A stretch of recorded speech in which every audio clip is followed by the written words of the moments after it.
আজকে আলোচনা করব ভারতীয় সংবিধানের গুরুত্বপূর্ণ আর্টিকেল 22 নিয়ে, যেখানে ব্যক্তির অ্যারেস্ট এবং ডিটেনশন নিয়ে প্রোটেকশন প্রোভাইড করা হয়েছে, প্রোটেকশন দেওয়া হয়েছে।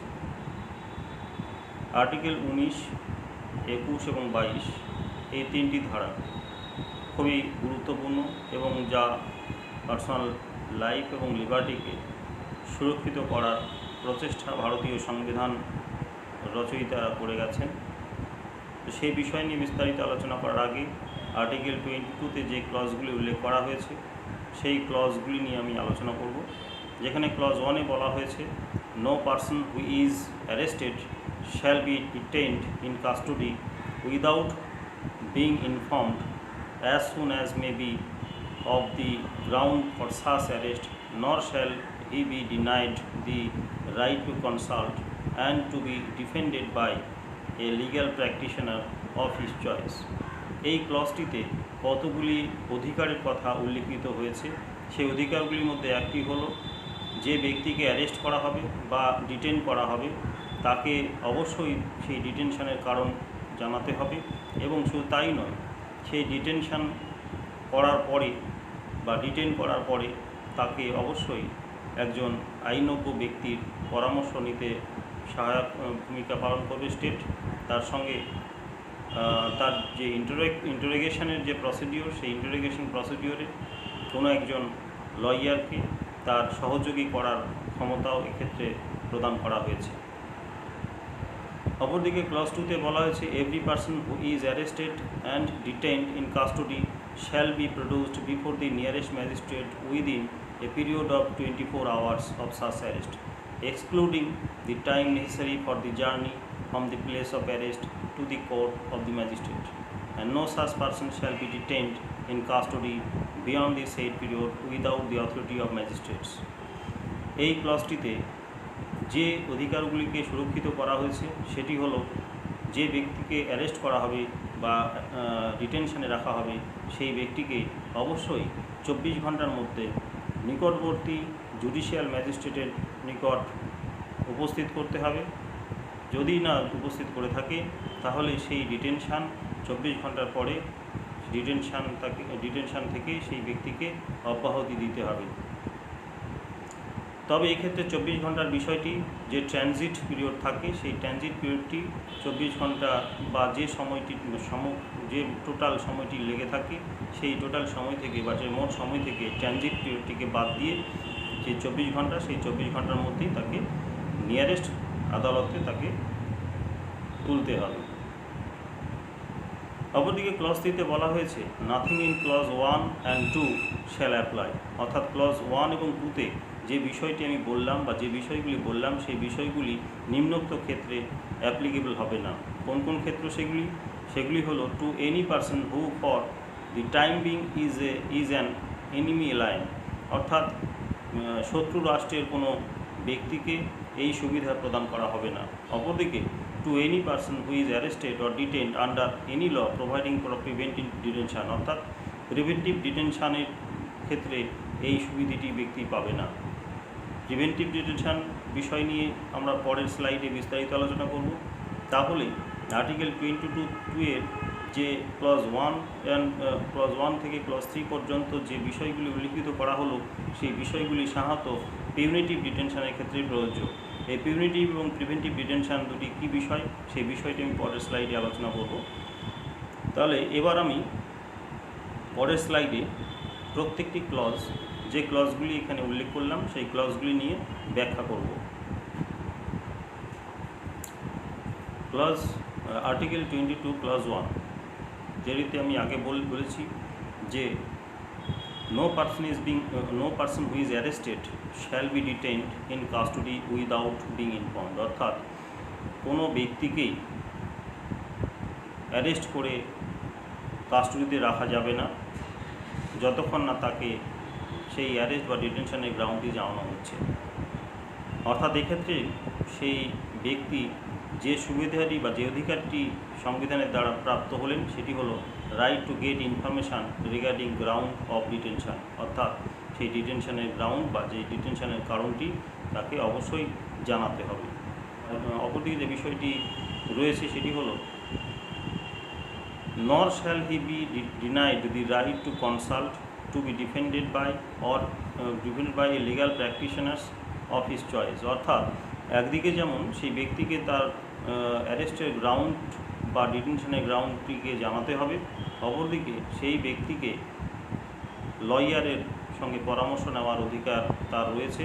এবং শুধু তাই নয়, আদালতে তার হয়ে একজন লয়ার লড়বেন বা লড়ার সুযোগ করে দিতে হবে, বা তার পক্ষে একজন লয়ার বক্তব্য পেশ করবেন, সেই অধিকারটিকেও তাকে প্রদান করা হয়েছে আর্টিকেল 22 ক্লজ 1-এর মধ্যে দিয়ে। আর্টিকেল 22 ক্লজ 1 যে অধিকারগুলো একজন নাগরিককে প্রদান করেছে সেটি হলো right to get information regarding ground of detention, right to consult with lawyer and right to defend by legal practitioners. এগুলো সব ক্ষেত্রেই এই সমস্ত বিষয়গুলোকে মান্যতা প্রদান করা হলে পরে বা স্টেট যদি মান্যতা প্রদান করে তবেই সেই ডিটেনশনকে আমি লফুল বা আমরা লফুল বা লিগ্যাল ডিটেনশন বলবো।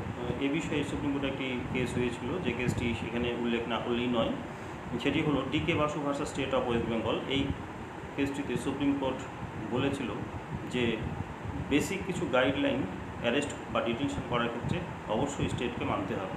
কী কী সেই বেসিসগুলো বা গাইডলাইনগুলো? সেগুলি হলো যে অ্যারেস্ট করার সময় থেকে শুরু করে সকল বিষয়গুলিকেই রেজিস্টারে লিপিবদ্ধ করতে হবে। স্টেটের তরফে যে পুলিশ প্রশাসনের কার্যবাহী ব্যক্তি এই অ্যারেস্ট বা ডিটেনশন করছেন, তিনি সমস্ত ঘটনা রেজিস্টারে লিপিবদ্ধ করবেন। অপরদিকে memo of arrest should be prepared, অর্থাৎ অ্যারেস্ট মেমো তাকে তৈরি করতে হবে, এবং information regarding arrest and place of detention to be inform to the arrestee's family. এবং অ্যারেস্ট করার সঙ্গে সঙ্গেই তার যে সদস্যরা রয়েছে ফ্যামিলিতে তাদেরকে জানাতে হবে, বা তার ক্লোজেস্ট ফ্রেন্ডস বা তার রিলেটিভ যারা রয়েছে তাদেরকে বিষয়টি জানাতে হবে। যদি তাদের পরিবারের সদস্য বা রিলেটিভস বা আত্মীয় তার জেলার বাইরে থাকে, তাহলে টেলিগ্রাফিক মেসেজের মাধ্যমে 8 থেকে 12 ঘন্টার মধ্যে অবশ্যই সেই ডিটেনি ব্যক্তির আত্মীয় বা পরিবার বর্গকে তার যে ডিটেনশন নেওয়া হয়েছে সেই তথ্যটি প্রদান করতে অবশ্যই হবে। এবং সেই ডিটেনি ব্যক্তিকে লয়ারের সঙ্গে পরামর্শ করার পারমিশন অবশ্যই প্রদান করতে হবে। এই সমস্ত বিষয়গুলি যথাযথভাবে পালিত হলে সেই ডিটেনশন বা সেই অ্যারেস্টকে অবশ্যই লফুল ডিটেনশন বলা হবে। এবার আলোচনা করব আর্টিকেল 22 ক্লজ 2 নিয়ে, যেখানে বলা হয়েছে every person who is arrested and detained in custody shall be produced before the nearest magistrates within a period of 24 hours of such arrest। অর্থাৎ যে ব্যক্তিকে অ্যারেস্ট করা হবে এবং ডিটেইন করে রাখা হবে সেই ব্যক্তিকে 24 ঘন্টার মধ্যে নিকটবর্তী ম্যাজিস্ট্রেটের সামনে উত্থাপন করতে হবে। তবে সেক্ষেত্রে তার যে ট্রানজিট পিরিয়ড, অর্থাৎ যাতায়াত বাবদ যে সময়টা খরচ হয়েছে সেই সময়টিকে বাদ দিয়ে যে 24 ঘন্টা হিসাব হবে, এবং এই 24 ঘন্টার মধ্যে তাকে অবশ্যই আদালতে তুলতে হবে। এক্ষেত্রে যে অধিকারটি ব্যক্তিকে প্রদান করা হলো এই ক্লজটির দ্বারা, সেটি হলো the arrestee should be produced before magistrates within 24 hours. এর দ্বারা ব্যক্তির পার্সোনাল যে লিবার্টি বা পার্সোনাল লাইফের যে বিষয়টি, সেই বিষয়টি যাতে সুরক্ষিত হয়, বা সেই ডিটেনশনটি লফুল হয়েছে কিনা বা লিগ্যাল প্রসিডিওর মেনটেন করা হয়েছে কিনা, সেই বিষয়গুলি আদালতে বিচার্য হওয়ার পরে যদি যথাযথ মনে হয় তাহলে সেক্ষেত্রে ডিটেনশনের পিরিয়ড বাড়িয়ে দিতে পারে, অথবা সেই ডিটেনি ব্যক্তিকে রিলিজ করার পরামর্শ দিতে পারে ম্যাজিস্ট্রেট। অপরদিকে যে বিষয়টি রয়েছে সেটি হলো no such person shall be detained in custody beyond the set period without the authority of magistrate. অর্থাৎ জুডিশিয়াল ম্যাজিস্ট্রেটের অথরিটি ছাড়া সেই ব্যক্তিকে 24 ঘন্টার বেশি কোনোভাবেই ডিটেন বা অ্যারেস্ট করে রাখা যাবে না। অর্থাৎ এক্ষেত্রে সেই ব্যক্তিকে অপর যে অধিকারটি প্রদান করা হলো যে right to be released after 24 hours unless magistrate authorises in detention. অর্থাৎ 22-এর 2 নম্বর ধারাতে দুটি অধিকার নাগরিককে প্রদান করা হলো, যেক্ষেত্রে বলা হলো যে তাকে ম্যাজিস্ট্রেটের সামনে প্রডিউস করতে হবে, যাতে প্রসিডিউরাল যে বিষয়গুলো রয়েছে সেই বিষয়গুলোর সঙ্গে সঙ্গে তার যে ডিটেনশানের গ্রাউন্ডসগুলো সেগুলো বৈধ কিনা সেগুলো বিচার করার বিষয়টি আদালতের ম্যাজিস্ট্রেট দেখবেন। দেখার পরে যদি সেই ডিটেনশানটাকে লফুল বা লিগাল মনে হয় বা আদালতের যদি মনে হয় আরও কিছুদিন ডিটেনশানের প্রয়োজন রয়েছে, তাহলে সেক্ষেত্রে তিনি তাহলে আদালত পারমিশন দেবে, আদারওয়াইজ সেই ব্যক্তিকে রিলিজ করতে হবে। তবে এই বিশেষ অধিকারগুলি বা এই বিশেষ যে সুযোগ ডিটেনি বা অ্যারেস্টিকে প্রদান করা হয় সেগুলো সাধারণত ক্রিমিনাল বা কোয়াসি ক্রিমিনাল যে সমস্ত অফেন্স সেই অফেন্সগুলোর ক্ষেত্রেই এগুলো প্রদত্ত হয়, কিন্তু এগুলো কিছু কিছু ক্ষেত্রে প্রদত্ত হয় না, যেগুলো হলো যদি কোনো শত্রু রাষ্ট্রের নাগরিক হয়ে থাকে বা যদি প্রিভেন্টিভ ডিটেনশনে কোনো ব্যক্তিকে আটক করে রাখা হয় সেই ব্যক্তি এই সুযোগ পান না। অপরদিকে যদি কোর্টের অর্ডারের দ্বারা অ্যারেস্টের ঘটনাটি ঘটে থাকে তাহলে এই বিশেষ সুবিধাগুলি তিনি পাবেন না। অপরদিকে সিভিল অ্যারেস্ট যদি হয়ে থাকে তাহলেও তিনি সুবিধা পাবেন না। এছাড়া arrest on failure to pay income tax, অর্থাৎ ইনকাম ট্যাক্স ডিপার্টমেন্টের দ্বারা কোনো ব্যক্তিকে ডিটেন করে রাখা হলে পরে তাকেও কিন্তু এই সুবিধাগুলি প্রদান করা হবে না। এছাড়া ডিপোর্টেশন অফ অ্যালায়েন এর ক্ষেত্রেও কিন্তু এই সুবিধা আর্টিকেল 22(2) প্রদান করে না। এবার আমি আলোচনা করব প্রিভেন্টিভ ডিটেনশন সংক্রান্ত যে প্রভিশনগুলো ভারতীয় সংবিধানের আর্টিকেল 22(4) থেকে শুরু করে 7 পর্যন্ত যেগুলো দেওয়া হয়েছে সেই বিষয়গুলো নিয়ে। ক্লজ 4-এ বলা হয়েছে, no law providing for preventive detention shall authorise the detention of a person for a longer period than 3 months unless, অর্থাৎ প্রিভেন্টিভ ডিটেনশনের কোনো লয়ের ভিত্তিতে যদি কোনো ব্যক্তিকে আটক করা হয়ে থাকে তাহলে তাকে সর্বাধিক 3 মাস পর্যন্ত আটক করে রাখা যায়, এবং 3 মাসের বেশি যদি আটক করার প্রয়োজন হয়ে থাকে তাহলে সেক্ষেত্রে যে বিষয়গুলি পালন করতে হবে সেটি সাবক্লজ এতে বলা হয়েছে যে an advisory board consisting of persons who are or have been or are qualified to be appointed as judge of a high court has reported before the expiration of the said period of 3 months that there is in its opinion sufficient cause for such detention, provided that nothing in the subclause shall authorize the detention of any person beyond the maximum period prescribed by any law made by Parliament under subclause B of clause 7। অর্থাৎ এক্ষেত্রে বলা হলো 3 মাসের বেশি যদি ডিটেনশনের প্রয়োজন হয় তাহলে অ্যাডভাইজারি বোর্ডের সামনে সেই ডিটেনশন পিরিয়ড বাড়ানোর জন্য আবেদন করতে হবে, এবং সেই ডিটেনশন পিরিয়ড বাড়ানোর বিষয়টি অ্যাডভাইজারি বোর্ড এনকোয়ারি করে দেখবে। এনকোয়ারি করে দেখার পরে যদি মনে হয় 3 মাসের বেশি রাখার প্রয়োজন রয়েছে তাহলে সেই অনুযায়ী পারমিশন প্রদান করে থাকে। তবে এই ক্ষেত্রে একটি বিষয় অ্যাডভাইজারি বোর্ডকে দেখতে হবে বা একটি বিষয় অ্যাডভাইজারি বোর্ডের ক্ষমতাকে সংকুচিত করতে পারে, সেটি হলো যদি পার্লামেন্ট ক্লজ 7 সাবক্লজ বি অনুযায়ী যদি কোনো আইন রচনা করে থাকে এই প্রিভেন্টিভ ডিটেনশনের বিষয়ে, তাহলে সেক্ষেত্রে অ্যাডভাইজারি বোর্ডের ক্ষমতা সংকুচিত হয়ে পড়বে। অপরদিকে ক্লজ বি বলা হয়েছে, such person is detained in accordance with the provision of any law made by parliament under subclause A and B of clause 7, অর্থাৎ যদি ক্লজ 7-এর এ এবং বি সাবক্লজ অনুযায়ী ডিটেনশন পিরিয়ড পার্লামেন্ট ফিক্সড করে থাকে তাহলে সেই ক্ষেত্রে সেই ডিটেনশন পিরিয়ডটা বাড়ানোর বিষয়ে অ্যাডভাইজারি বোর্ড কোনো হস্তক্ষেপ করবে না। ক্লজ 5-এ বলা হয়েছে, no when any person is detained in pursuance of an order made under any law providing for preventive detention, the authority making the order shall, as soon as may be, communicate to such persons the ground on which the order has been made and shall afford him the earliest opportunity of making a representation against order। অর্থাৎ clause 5-এ যে ডিটেনি ব্যক্তি রয়েছে সেই ডিটেনি ব্যক্তিকে দুটি অধিকার প্রদান করার কথা বলা হয়েছে। একদিকে তাকে সেই ডিটেনশনের গ্রাউন্ড জানানোর কথা বলা হয়েছে, অপরদিকে তেমনি তাকে তার যে ডিটেনশন অর্ডার সেই অর্ডারের এগেনস্টে তার যে বক্তব্য সেই বক্তব্য লয়ারের মাধ্যমে উত্থাপন করার সুযোগ দেওয়ার কথাও বলা হয়েছে। তবে এক্ষেত্রে কিছু রেস্ট্রিকশানও জারি করা হয়েছে ক্লজ 6-এ, যেখানে বলা হয়েছে, nothing in clause 5 shall require the authority making any such order as is referred to in that clause to disclose fact which such authority considers to be against the public interest to disclose। অর্থাৎ যদি রাষ্ট্র মনে করে থাকে যে public ইন্টারেস্টের স্বার্থে তথ্য প্রদান করা উন্মুক্ত ব্যক্তিকে বা উক্ত ব্যক্তিকে দেওয়া সম্ভব নয়, তাহলে সেই ব্যক্তিকে গ্রাউন্ড জানানো বা যে ফ্যাক্টের ভিত্তিতে তাকে ডিটেন করা হয়েছে সেই তথ্যগুলোকে গোপন রাখার ক্ষেত্রে রাষ্ট্রকে ক্ষমতা দেওয়া হয়েছে। অর্থাৎ এক্ষেত্রে তাকে সম্পূর্ণ কারণ ছাড়াই বা সম্পূর্ণ তাকে না জানিয়েই তাকে ডিটেন করে রাখা ক্ষমতা রাষ্ট্রকে দেওয়া হয়েছে বা যে পাবলিক অথরিটি তাকে অ্যারেস্ট করেছে তাদের প্রদান করা হয়েছে। ক্লজ 7-এ বলা হয়েছে Parliament may by law prescribe, অর্থাৎ পার্লামেন্ট চাইলে ল তৈরি করতে পারে, নিম্নোক্ত বিষয়ে ল তৈরি করতে পারে। কী কী সে বিষয়গুলি?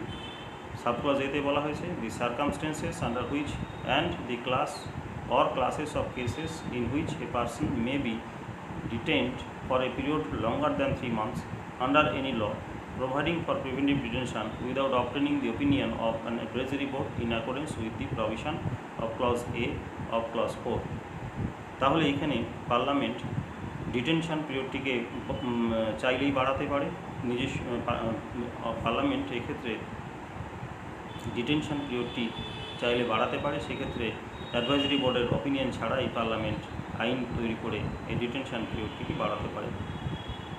সাবক্লজ বিতে বলা হয়েছে the maximum period for which any person may in any class or classes of cases be detained under any law providing for preventive detention, অর্থাৎ ম্যাক্সিমাম পিরিয়ড বাড়ানোর ক্ষেত্রে পার্লামেন্ট আইন রচনা করতে পারে।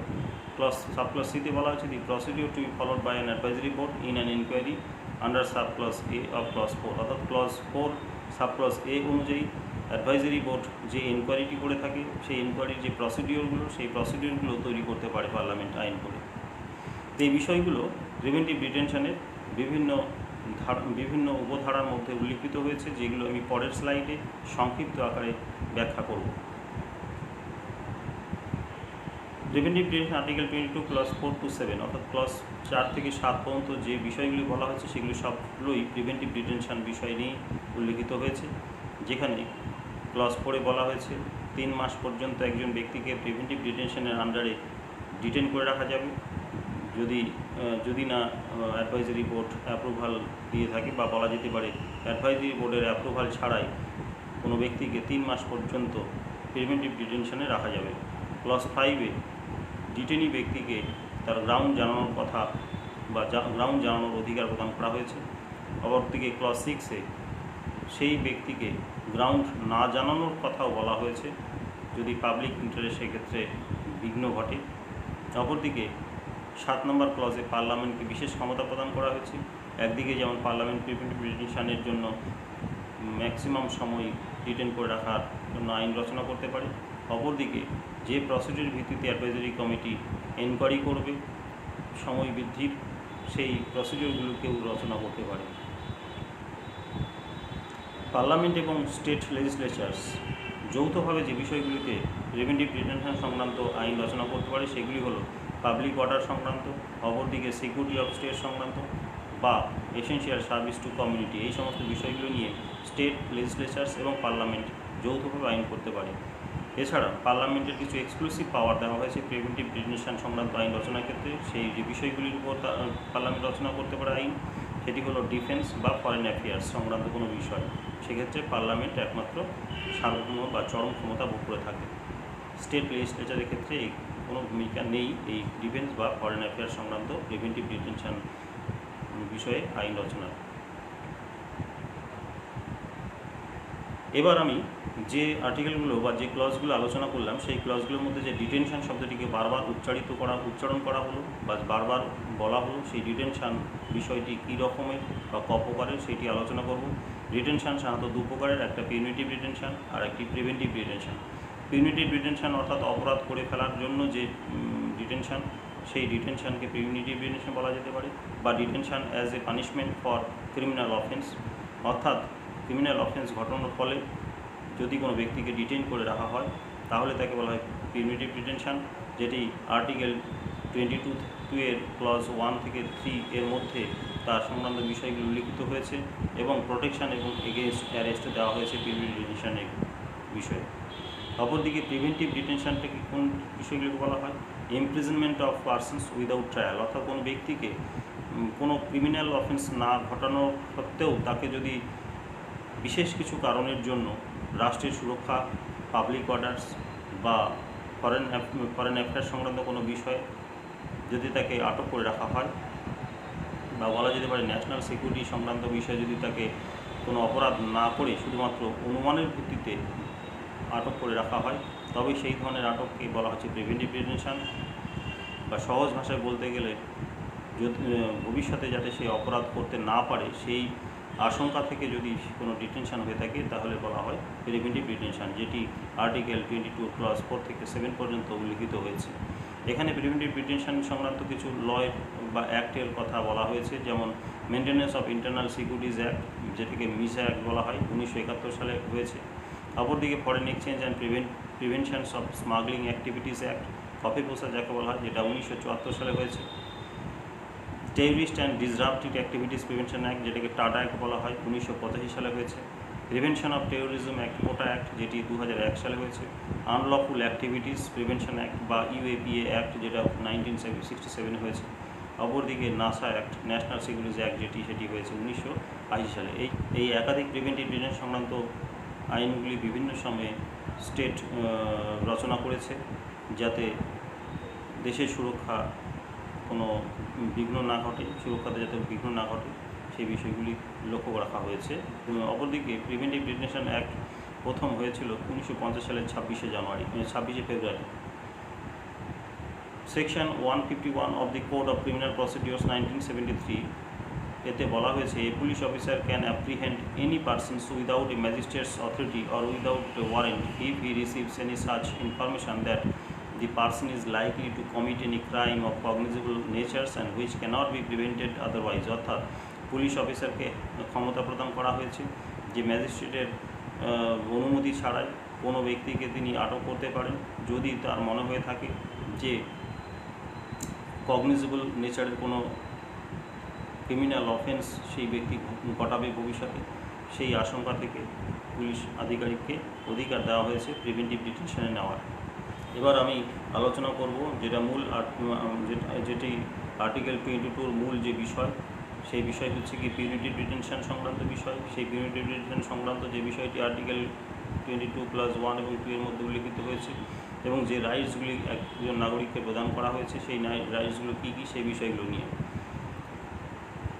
দুটি ধারার মধ্যে যে রাইটসগুলো স্বীকৃত হয়েছে, যেমন first right to be informed, অর্থাৎ অ্যারেস্টি বা ডিটেনি ব্যক্তিকে গ্রাউন্ড জানাতে হবে।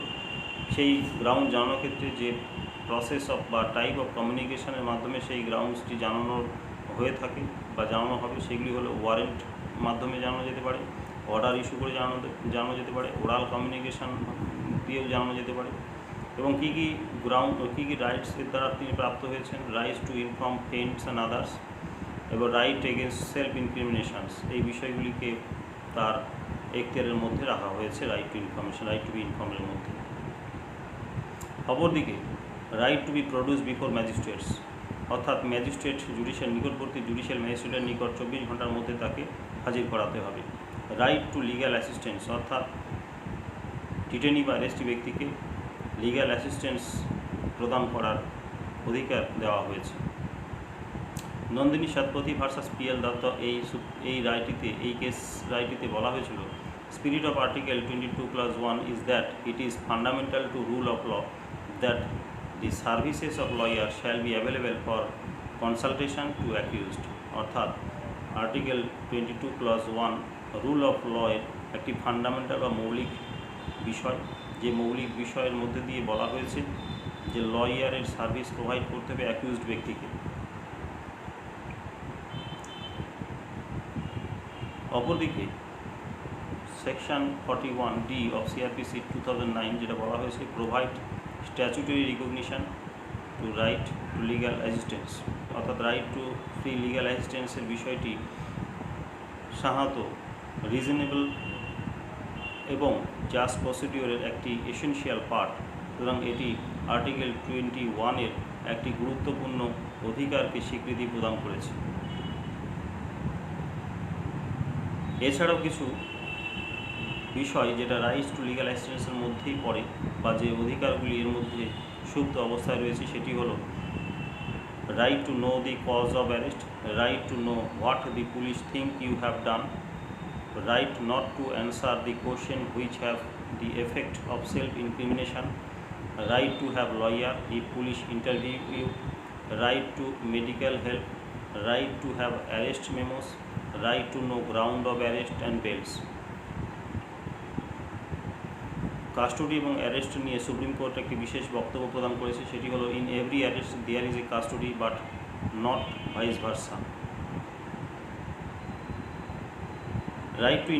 রাইট টু বি ইনফর্মড, এই যে অধিকারটি, এই অধিকারটি সংবিধান প্রণেতারা ডিটেনি ব্যক্তিকে প্রদান করার পেছনে যে উদ্দেশ্য সেটি হলো to prepare the detainee or arrestee his defence and to move court for bail, অর্থাৎ তার বেল পাওয়ার সুবিধা বা জামিন পাওয়ার যাতে সুবিধা হয় এবং সে নিজেকে যাতে তার নিজের ডিফেন্সে যাতে কিছু বলার অধিকার প্রাপ্ত হয়, সেই অধিকার প্রাপ্তির যে বিষয়টি সেটি আইনগতভাবে তাকে সহায়তা প্রদান করেছে রাইট টু বি ইনফর্মড এই অধিকার প্রদানের মধ্যে দিয়েই।